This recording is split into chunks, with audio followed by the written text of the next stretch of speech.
proseso ng land conversion mula agriculture papunta commercial Finish use ka, ng maganda lupang rin ang tinipan ng katawan. naturang popohan. Ayon pa kay Santiago, Ganun lang malinaman. mga entrepreneurs ng mga kumpanyang Baofu, Tataba ng Shell ganito at ako. Zhongyuan. Taon to bago mo mag-game. NBI sa Ombudsman ang mga Hindi pag kumain ka ng marami, nataba ka kaagad. na reklamo dapat kina Alice Buho.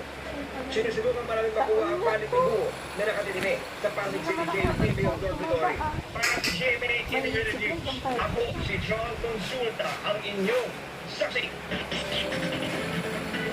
Umabot na sa 10 ang patay sa malawaking protesta sa Indonesia laban sa matindi umunong benepisyo para sa mga opisyal ng gobyerno. Sa gitna ng mga protesta, nabubuhay ang diwa ng pahilihan at ang tulong. Galing pa sa mga kapitbahay na bansa gaya ng Malaysia.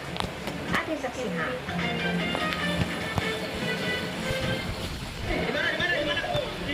Tensyonado ang protesta sa labas na isang paaralan sa West Java, Indonesia. Ang mga radista ginamitan ng tear gas sa militia.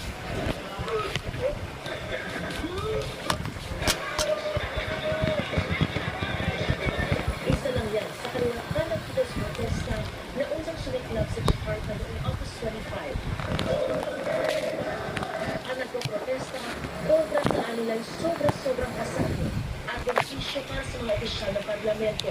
Kasi narito ng ulat ng isang local media na nasa 100 milyong rupiya o katumbas na mahigit 300,000 piso ang sahod kada buwan ng mga opisyal ng parlamento.